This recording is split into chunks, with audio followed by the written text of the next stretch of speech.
Number one అంటారు. అసలైన number 1 Guru Kashi university. ఎందుకు పార్టీలకు వెళ్ళామా, పార్టీలకు వెళ్ళిన తర్వాత ఏం చేసాం, ఎందుకు బయటకు రావాల్సి ఉంది? దానికన్నా ముందు అన్న, మీ పేరు వింటేనే ఒకప్పుడు నల్గొండ జిల్లా కానీ ఆ మిగతా వలిగొండ ప్రాంతంలో పోలీసులకి కంటి మీద కునుకు లేకుండా ఉండేది.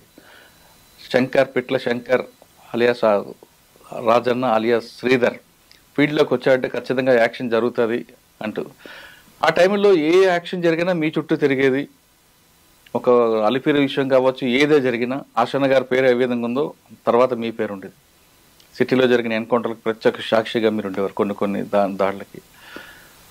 మీ ఇద్దరు చూస్తుంటే ఇప్పుడున్న పరిస్థితుల్లో చక్కగా ఒక చిన్న కుటుంబం, మీకు ఒక బాబు, హాయిగా ఉన్న మీకు ఎందుకు అప్పుడు మీ ఇద్దరు, అంటే మీరు ఏ విధంగా వెళ్ళారు? ఆవిడ రాయలసీమ, మీ తెలంగాణ అయినా మీ ఇద్దరు కలిపింది నల్లమల ఫారెస్ట్. కానీ ఒకసారి మీ బ్యాక్గ్రౌండ్ చెప్పి ఎలాంటి పరిస్థితులు మీకు ఎదురయ్యి, ఆ పరిస్థితుల ప్రభావం ఏంటి, అడవులోకి వెళ్ళిన తర్వాత మీరు అనుకున్న లక్ష్యం సాధించారా లేదా? బ్యాక్గ్రౌండ్ వచ్చేసి నల్గొండ జిల్లా. ఏ విలేజ్ అన్న? వెల్వర్తి. 92 నుంచి పీపుల్స్ వార్ పార్టీ అక్కడ తిరుగుతుంటుంది. నాకు 93, 94లో పీపుల్స్ వార్ పార్టీ. ఏం చదువుకున్నారు మీరు? నేను 7th వరకు చదివాను. నేను 4th క్లాసు ఉన్నప్పుడే మా ఇంటికి షెల్టర్గా వచ్చేది దళం. వాడు ఎవరు కమాండర్ అప్పుడు గోపన్న అని ఉండే. గోపన్న తర్వాత ఇంకా కొంతమంది మారిరు. 2006లో దేవన్ అని మా ఇంటి దగ్గరనే దొరికిండు పోలీసు వాళ్ళకు, డిప్యూటీ కమాండర్ ఆలయ దళం. తీసుకుపోయి మూసీ దగ్గర ఎన్కౌంటర్ చేసిర్రు. అప్పటికి ఇంకా నేను చదువుకుంటూనే ఉన్నా. దాంతోపాటు అప్పుడు అనిపించింది ఇట్లా కూడా తీసుకుపోయి ఎన్కౌంటర్ చేస్తారా. ఆ టైంలో మా పెద్దన్నను కూడా తీసుకెళ్ళి అరెస్ట్ చేసి బాగా చిత్రహింసలు పెట్టారు. ఆయన కొట్టిన తర్వాత కొంతకాలానికి వస్తున్నటువంటి క్రమంలో పార్టీ రెగ్యులర్గా కలవడం, ఊర్లో సంఘం ఉండేది, సంఘ నిర్మాణాలు అన్నీ ఉన్నాయి. మహిళా సంఘం కావచ్చు, రైతు కుల సంఘం కావచ్చు, యువజన సంఘం కావచ్చు, అన్ని సంఘాలు, బాలల సంఘం కానించి కూడా ఉన్నది. బాలల సంఘం నుంచి నా ప్రయాణం మొదలైంది. అన్న అప్పుడు పరిస్థితులు ఎలాగుండను గ్రామాల్లో? అంటే పెత్తందారులు పోకళ్ళు కానీ, పెత్తందారి పోకట అనేటువంటిది విపరీతంగానే ఉన్నది గ్రామంలో. అంటరానితనం ఉన్నది, పెత్తందారి పోకట. ఎవరన్నా అప్పట్లో వలిగొండ సామ్రాజ్యానికి అన్ని విలేజ్లకు ఒక్కొక్క ఊళ్ళో ఒక్కొక్క దొర లేకపోతే రెడ్డి, వీళ్ళదే సామ్రాజ్యం ఉన్నది. అప్పుడు ఆధిపత్యం కూడా బాగానే నడుస్తున్నది. అన్ని ఊర్లలో అంటరానితనం ఉన్నది. ఇంకోటి కూలీ అనేటువంటిది కూడా తక్కువ రేట్లు ఉండడం, అసమానతలు అనేటువంటివి బాగా ఉండేటి. దాన్ని దృష్టిలో పెట్టుకునే నేను ఉద్యమంలోకి పోవడం అనేటువంటిది జరిగింది. అంటే మీకు మీ ఇంట్లో షెల్టర్ తీసుకున్న తర్వాత గోపన్న మీకు బాధ్యుడు కమాండర్. అప్పుడు పార్టీలకు వెళ్ళిన తర్వాత మీకు ఇచ్చిన ప్రాధాన్యత ఇచ్చారు పార్టీ? నేను పార్టీలోకి పోకముందే మిలిటెంట్ పోరాటం చేసిన సంఘంలో. నేను ఇంటికాడ ఉన్నప్పుడే సీరియస్ మిలిటెంట్ని. మా విలేజ్లో కూడా తెలియదు నేను ఇంత వర్క్ చేస్తున్నా అనేటువంటిది ఎవరికి తెలియదు. Under ground. అప్పటికే ఊర్లలో పెత్తందారులను కావచ్చు, భూస్వాములను కానీ కొట్టడం అనేటువంటి దాంట్లో జిఆర్డి అనేటువంటి గ్రామరక్షక దళం అనేటువంటిది ఉండేది. దాంట్లో నేను సభ్యును. కొంతకాలానికి మళ్ళీ కమాండర్ని దానికి. అట్లా నాకు ఉద్యమం పట్ల బాగా ఇది వచ్చింది, అవేర్నెస్ వచ్చింది. నిర్బంధంలో కూడా అనేక భూస్వాములను కొట్టడం, ఆ టైంలో కరెంటుకు, విద్యుత్తుకు వ్యతిరేకంగా పోరాటం జరిగినప్పుడు అన్ని గ్రామాలకు పోయి సర్పంచ్లతోటి మాట్లాడి ధర్నా కార్యక్రమం కూడా తీసుకోవడం జరిగింది. 95. అప్పట్లో మీ దగ్గర కాకుండా కొంతమంది తుపాకీ పట్టుకోవాలన్న మోజుతో వెళ్ళేవారనేది ఒక వాస్తవం అంటారా? అట్లాంటి వాళ్ళని తీసుకోలేదు పార్టీలకి. మమ్మల్ని తీసుకోవడానికి కూడా చాలా టైం పట్టింది.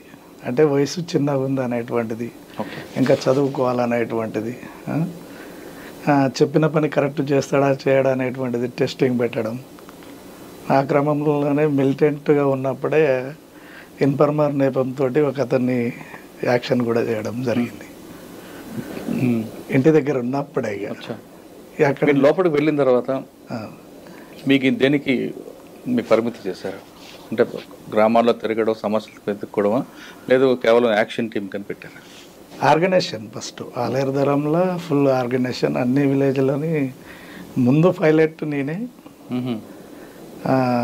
ఎక్కడన్నా నా అన్నం కానీ లేకపోతే షెల్టర్ కానీ చూడడంలో కూడా నాదే ముఖ్య పాత్ర ఉండేది. అంటే గ్రామాలకు వెళ్ళి అన్నం తేవడం అంతా కూడా. మా కమాండర్ తర్వాత పాపన్న వచ్చిండు, పాపన్న వెళ్ళిపోయిండు కొంతకాలానికి. పోయిన తర్వాత మల్లన్న అని వచ్చిండు, శ్యామల వెంకటేశ్వర్లు అని చెప్పేసి కేసముద్రం నుంచి వచ్చిండు, ఎన్కౌంటర్ అయిపోయింది ఆయన. ఆయన వచ్చిన తర్వాత మాకు కమాండర్గా బాధ్యతలు ఉండే.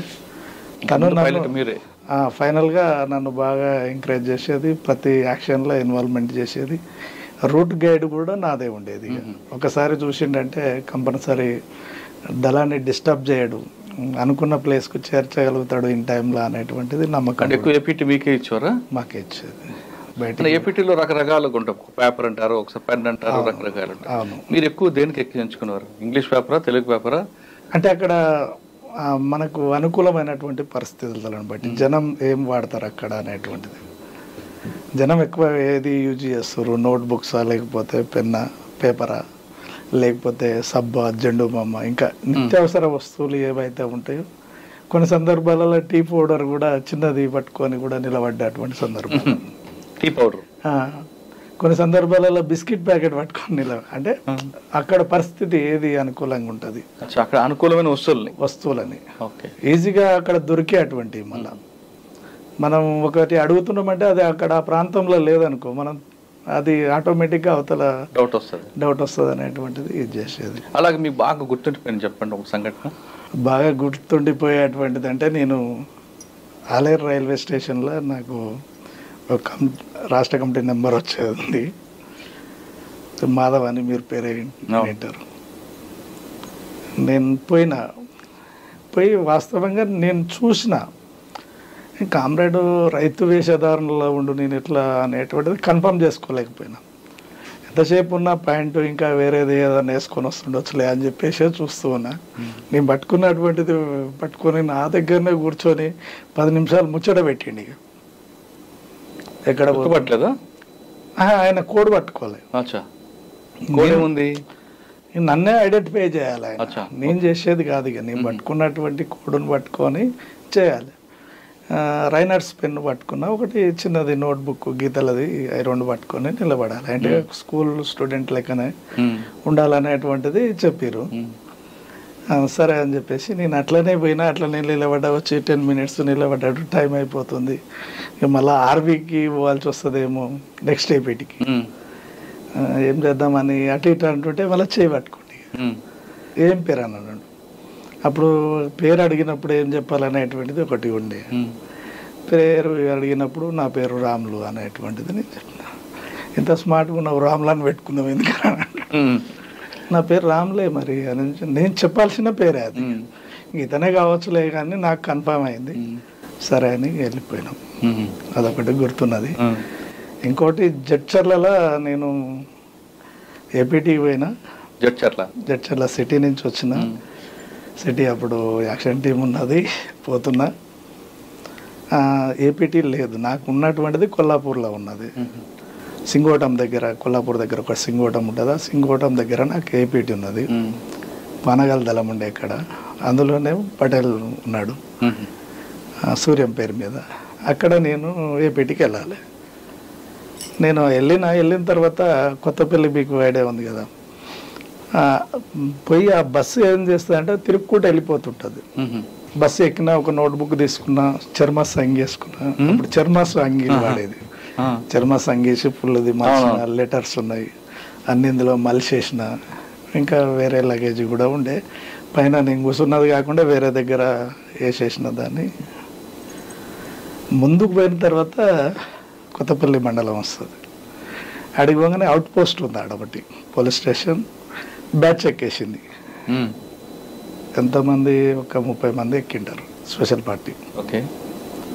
నేను అందులోనే ఉన్నా. ఇక నాకు అర్థమవుతలేదు అసలు నేను వెనకకు తిరిగి చూస్తున్నా. ఇక నేను ఎక్కడ మిస్టేక్ అయింది నాది, నేను ఎక్కడ ఐడెంటిఫై అయినా, పోలీస్ అంత తొందరగా ఎక్కేసిరేంది అని చెప్పేసి నేను చూసుకుంటున్న క్రమంలో అక్కడికి రాగానే కొత్తపల్లి దిగే వాళ్ళు ఎవరు స్టూడెంట్స్ అనే వరకు అందరు లేచారు. స్టూడెంట్స్ ఎవరు? సాయంత్రం టైం 4:30-5 ప్రాంతం. నేను ఒక్కనే మిగిలిపోయాను. వెనకనేమో 2-3 రైతులు మహిళలు ఉన్నారు. సర్లే అని చెప్పేసి ఇట్లనే కూర్చున్నా, డోర్ పక్క పెట్టి కూర్చున్నా. దానికి కమెంటింగ్ చేసేటువంటి ఆఫీసర్ వచ్చేసి నా దగ్గర కూర్చున్నా. ఆ AK-47 నాకు ఇచ్చిండి పోయి. AK-47 నా చేతిలోనే ఉంది. ఇక ఏం చేయాలి, దీన్ని చూసిన లాక్ వేసి ఉంది, లోడ్ చేసి ఉంది. చూద్దాం అవకాశం దొరకకపోతుందా, చివరి టైం వరకు ఆలోచిద్దాం అనేటువంటిది అనుకుంటున్నా. వాళ్ళు సెట్లో మాట్లాడుకుంటారు.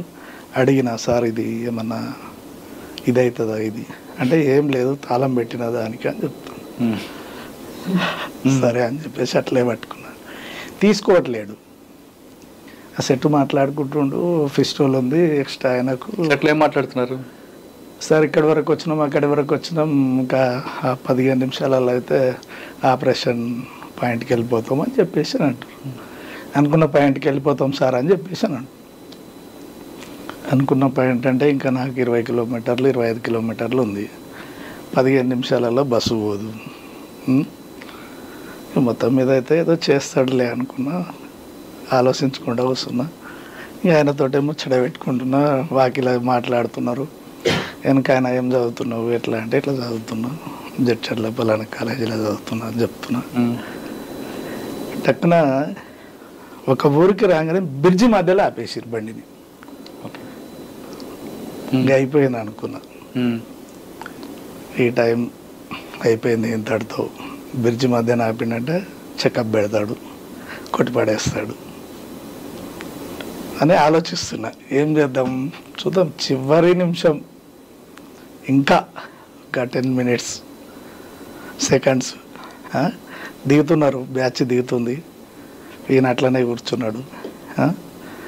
తర్వాత చిన్న మంచిగా చదువుకో అని చెప్పేసి అందరు దిగిన తర్వాత భుజం మీద చేసి బాగా చదువుకో అని చెప్పేసి, మళ్ళా నువ్వు పోలీస్ ఆఫీసర్ కావాలి మంచిగా అని భుజం మీద చేసి వెళ్ళిపోయేంత వరకు కూడా అట్లనే ఉన్నది. అంటే ఇట్లా చాలా నాకు కొన్ని తెలుసు, ఇట్లా జరుగుతుండొచ్చు, జరుగుతాయి అనేటువంటిది నేను విన్నా. ఓసారి సుధాకర్ కూడా, సూర్యం అన్న కూడా ఏం చెప్పేదంటే, మనం గాబరపడద్దు. ఫస్ట్ శత్రువు బలమైనోడు, మనం బలహీనంగా ఉన్నప్పుడు మాత్రం ఎట్టి పరిస్థితుల్లో గాబరపడద్దు. ఏ క్షణం అన్న ఒక్క సెకండ్ అవకాశం దొరికినా బయటపడతాం. మనం ముందే గాబరపడి నినాదాలు చేయడమో, లేకపోతే జిందాబాద్ అనడమో, ఇదనడమో అదనడం వల్ల మనం నష్టపోతాం అనేటువంటిది ఒకటి నాకు మైండ్లో మెదిలింది. అది అట్లా నేను సేఫ్ సైడ్ అది అక్కడ ప్లే చేశారా? చేశాను. వాళ్ళు దిగి ఎక్కడికి వెళ్ళారు? పెట్రోలింగ్ వెళ్ళి, అంటే ఊరు వాళ్ళు చూస్తే ఇబ్బంది అవుతుంది అనేటువంటిది వాళ్ళు చూసుకొని ఒక ప్లేస్లో ఉన్నాడో కూడా తెలియదు. అట్లా తర్వాత మీరు ఏపీటీ కలిసారా? కలిసిన. ఇట్లా జరిగిందంటే అంత పరిశాన అయిపోతారు.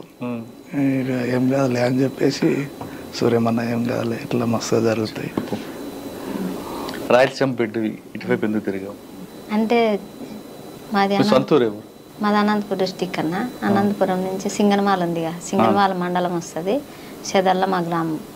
అయితే ఆ అమ్మమ్మలూరు ఇక్కడ నర్సినేకు ఉంటుంది. అక్కడ ఫ్యాక్షన్ ఎక్కువ కదమ్మా. ఇది కూడా పార్టీ కూడా ఉంటుంది ప్రభావం. పార్టీ ప్రభావం అంటే కొరపాడు నుంచి పరిటాల శ్రీరాములు గారు అటువైపు ఉంటుంది కదా. అటువైపే, అటువైపు అక్కడి నుంచి కూడా రిక్రూట్మెంట్ ఉందన్న. ఇప్పుడు కొరపాడు నుంచి శేఖర్ అని చెప్పేసి చంపలేదు ఒక ఆయనని, ఆయన మా కమాండర్. ఆయన నువ్వు ఎందుకమ్మా పార్టీ వైపు వెళ్ళావు? పార్టీ చదువుకోకుండా చిన్నప్పుడే అమ్మ నాయన చనిపోయారు అన్న. చిన్నప్పుడే చనిపోయింది అమ్మ, నేను పుట్టంగానే చనిపోయింది. తాత అమ్మమ్మ వాళ్ళ ఇంటికానే సాదిండు నన్ను. సాదినాక తర్వాత ఒక 11 సంవత్సరాలు రాగానే నా తాత చనిపోయిండు. తాత చనిపోగానే మా అమ్మ వాళ్ళ మేనమామ గారు పెనకచర్లలో ఉంటారన్న. పెనకచర్లకు తీసుకుపోయారు. పెనకచర్లకు తీసుకుపోయి ఇంకా అక్కడ వాళ్ళు అంటే 7 మంది వాళ్ళు అన్నదమ్ములు, మా అమ్మ వాళ్ళ మేనమామలు. ఆ 7 మంది దగ్గర మంచుకొని అలా అట్లా ఉంచుకునేది అన్నట్టు. అట్లా రోజు కూలికి పోయేదన్న. కూలికి పోయే లోపల అక్కడ డ్యామ్ వర్క్ జరిగింది. డ్యామ్ వర్క్ కాడ దళాలు కలిసినాయి. కలిస్తే ఇంకా అప్పుడప్పుడు అన్నం ఇచ్చేది, ఇవన్నీ ఇచ్చేది. మా ఊళ్ళో కూడా చాలా మంది ఉన్నారు ఆడ వెనకచర్లలో మూమెంట్ ఉండే. అక్కడి నుంచి ఇక ఊరంతా ఎందుకు నువ్వు నీకెవరు లేరా, ఎందుకు ఉండడం ఇంటికాడ, నువ్వు కూడా పార్టీలోకి వెళ్ళిపోయి ఎందుకు, ఏం చేస్తావు, వీళ్ళు పంచుకొని నిన్ను కూలి చేయించుకునేదానికి అది ఇదని చెప్పేసి అన్నారు. అనగానే అట్నే పార్టీ సంబంధాలు అట్నే దళాల దగ్గర పోడు వచ్చుడు, మళ్ళీ మేము పనికాటికి దళాలు వచ్చుడు, పాటలు పాడు ఇవన్నీ చేసినాం. అటు నుంచి ఇంకా వెళ్ళిపోయినా. 13 సంవత్సరాలు తీసుకొని అంటే పార్టీ లోపల పోయినాక 13 సంవత్సరాలు, 12 సంవత్సరాల లోపలే నాకు పార్టీ పరిచయాలన్నీ అయిపోయినాయి. కరెక్టే అమ్మా, కానీ పాలన తీసుకోవడం అనేది నేరం కదా, వాళ్ళు పార్టీ ఒప్పుకుందా? అంటే దళాల్లో ఒక 2 నెలలు అట్లా తిప్పుకురన్న, అంటే బయట పని చేయించారు. తర్వాత స్టేట్ కమిటీ రాష్ట్ర కమిటీ వాళ్ళు అక్కడ సమావేశం అయ్యి వాళ్ళు వద్దు అట్లా బాల్యం తీసుకుంటే ఇట్లా ప్రచారాలు చేస్తారు వద్దు అని చెప్పేసి మళ్ళీ కొన్ని రోజులు బయట పెట్టారు. కొన్ని రోజులు బయట పెడితే నేను బయట ఉండనే ఉన్నాను, నేను దళాల్లోకి వచ్చే పని చేస్తాను అని చెప్పేసి పోయినా. అప్పుడు వేరే సమయంలో అక్క కూడా ఇంకా వేరే అక్కలు ఉన్నారా? ఉన్నారన్న, జ్యోతక్క, తర్వాత నిర్మల, లక్ష్మక్క అని ఒక ఆమె అమర్రాలైంది, ఎర్ర సత్యం భార్య ఉంది కదా ఆమెనే మా కమాండర్. అప్పుడు అక్కడికి వెళ్ళిన తర్వాత ఆడపిల్లకి కొన్ని ప్రాబ్లమ్స్ సమస్యలు వస్తాయి, అవన్నీ వచ్చినప్పుడు ఏం చేస్తావు? ఏం అట్లేం ఉండదన్న, అన్ని అర్థం చేసుకుంటారు. అన్ని ఏం ప్రాబ్లమ్స్ వచ్చినా కానీ లేడీస్ ఉంటారు. అప్పటికే మేము 9 మంది ఉంటుంది అప్పుడు లేడీస్ని దళాల్లో. అంటే ఒక్క దగ్గరే ఉండేది 20 మంది 25 మంది దాకా ఉండేది. మేము కొన్ని సందర్భాలు ఏంటంటే ఇప్పుడు ROC వాళ్ళకు మాకు కాల్పులు కూడా అయినాయి. అప్పుడు ఫుల్గా సీరియస్గా ఉండే. అప్పుడు ROC పరిటాల రవి వాళ్ళు అప్పుడు కాల్పులే జరిగినాయి. కురాకలపల్లి అని ఒకటి ఉంటుంది అన్న కర్ణాటక దగ్గర, అక్కడి నుంచి కాల్పులే జరిగినాయి వాళ్ళకి, ROC వాళ్ళకు మాకు. అప్పుడు పటోలు గోవర్ధన్ రెడ్డి కూడా ఒక సంఘం పెట్టుకుని తిరిగారు కదా? అవునా, అక్కడ ఆయన ఎదురుపడ్డారు ఎప్పుడైనా? ఎదురుపడ్డాడు. అంటే దుక్కిలోనే ఫైరింగ్ కూడా జరిగిందన్న వాళ్ళకి మాకు. ఏ పటోలు గోవర్ధన్ రెడ్డికి మీకు? మాకు. మీరు 2 APTలు జాగ్రత్తగా తప్పించుకున్నారు, లేదంటే మీరు దొరికింటే తర్వాత జరిగేది APTలో పెద్ద ప్రమాదం జరుగుంటుంది. తర్వాత పార్టీలో మీ జర్నీ ఎలా వెళ్ళింది, ఎక్కడెక్కడ తిరిగారు? మీరు చాలా పెద్ద వ్యక్తుల దగ్గర పనిచేశారు. ఒకరు పటేల్ సుధాకర్ రెడ్డి గారు, 2 తక్కెడపల్లి వాసుదేవరావు అలియాస్ ఆషన్న అలియాస్ శేషన్న దగ్గర. ఆయన అసలు చాలా బయటికి కామ్గా కనిపిస్తాడు, కానీ టెక్నికల్గా ఆయన మించి సౌండ్ లేదు. అలిపేరు విషయంలో కానీ ఎక్కడైనా సరే, అంటే పార్టీలో అప్పట్లో టెక్నికల్ పవర్ ఆయనకు ఒకరికే ఉంటుంది. ఒకసారి ఆయన గురించి ఈయన గురించి చెప్పండి, మీ జర్నీ ఎలా కొనసాగింది చెప్పండి. జర్నీ ఆలేరు నుంచి మొదలైంది నాది. నేను ఆలేరు దళంలో ఉన్నప్పుడే అక్కడ నల్గొండ జిల్లాలో కిరణ్ కుమార్ అని చెప్పేసి జిల్లా సెక్రటరీ ఉండేవారు. ముక్క వెంకటేశ్వర్లు కిరణ్ కుమార్, ఆయన జిల్లా సెక్రటరీగా ఉన్నాడు. నన్ను సంజీవన్న మేకల దామోదర్ రెడ్డి అని చూసిండు, నన్ను చూసిపోయి అక్కడ ఎన్కౌంటర్ అయ్యిండు. ఆయన పంపించేటప్పుడు నేనే పోయినా. అప్పటికి ఇంకా మిలిటెంట్నే. పోయి వచ్చిన తర్వాత ఈ జర్నీలో భాగంగా రిక్రూట్మెంట్ చేసుకున్నాక పటేల్ సుధాకర్ రెడ్డి జైలు నుంచి అప్పుడే బయటకు వచ్చిండు. పటేల్ సుధాకర్ రెడ్డి జైలు నుంచి బయటకు వచ్చిండు. నేను దళంలో తిరిగేటప్పుడు మా ఏరియాకు కూడా తను విజిటింగ్కి వచ్చిండు. ఎవరెవరు వచ్చారంటే మాధవ్, వెంకటేశ్వర్లు, కిరణ్ అన్న, పటేల్ సుధాకర్ రెడ్డి, ధర్మన్న అని జననాట్య మండలి ఆయన, ఈ 4 వచ్చారు. వచ్చినప్పుడు నన్ను చూసిండు, నాది అంటే నా ట్రాక్ అంతా చూసి పటేల్ సుధాకర్ రెడ్డి ఈయన నాకు కావాలి నేను తీసుకెళ్తా అని చెప్పేసి మా కమాండర్ తోటి చెప్తే, మా కమాండర్ నేను పంపాను, మళ్ళా నేను పంపాను. నాకు ఇక్కడ ఉన్నది ఒక పర్సనే కరెక్ట్, నాకు దళం నిలబడాలంటే ఆ పర్సన్ ద్వారానే ఇదిగా ఉంటుంది. నేను 2 years దళంలో తిరిగినా కానీ ఒక ఎన్కౌంటర్ కానియలేదు. నా సర్వీస్ మొత్తం ఒక ఎన్కౌంటర్ కూడా జరగలేదు. నాకు దళం మీద ఎన్కౌంటర్ అయినటువంటి దాఖలాలు లేవు. కానీ దళం చేసే ఆపరేషన్లు ఉన్నాయా? ఆపరేషన్ పోలీస్ రికార్డులో ఉన్నటువంటి, నేను ఆలేరు దళంలో ఉన్నప్పుడు 3 యాక్షన్ చేసిన. వర్కుట్పల్లి ఎన్కౌంటర్కు నిరసనగా CPM అతన్ని వెలుగొండ టౌన్లోనే కొట్టేసిన. రెండవది రామచంద్ర అని 4 years ఇన్ఫార్మర్, తనని వెలుగొండ పోలీస్ స్టేషన్ ముందు పట్టుకుపోయి అక్కంపల్లి స్టేజ్ దగ్గర కొట్టేసిన. అందులో మీతో పాటు బాలన్న కూడా ఉన్నారా? వరకొప్పుల మల్లయ్య కూడా ఉన్నారా? ఒక్కడ ఉన్నాడు. ఆ ఒక్క యాక్షన్లో మాత్రమే తను అప్పుడు రిక్రూట్మెంట్ అప్పుడే తీసుకున్నారు, నిర్బంధం ఉందని తను పంపించారు. దానికి కమాండర్ని నేనే. రాములు ఉన్నాడు, కోనపూరి రాములు. మూడో యాక్షన్లో మూడో యాక్షన్ ఇక్కడ ఇది మూడో యాక్షన్.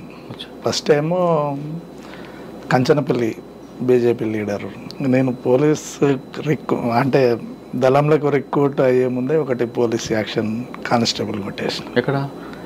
ఆలేరులో కొట్టిన లక్ష్మీనారాయణ నాయుడు.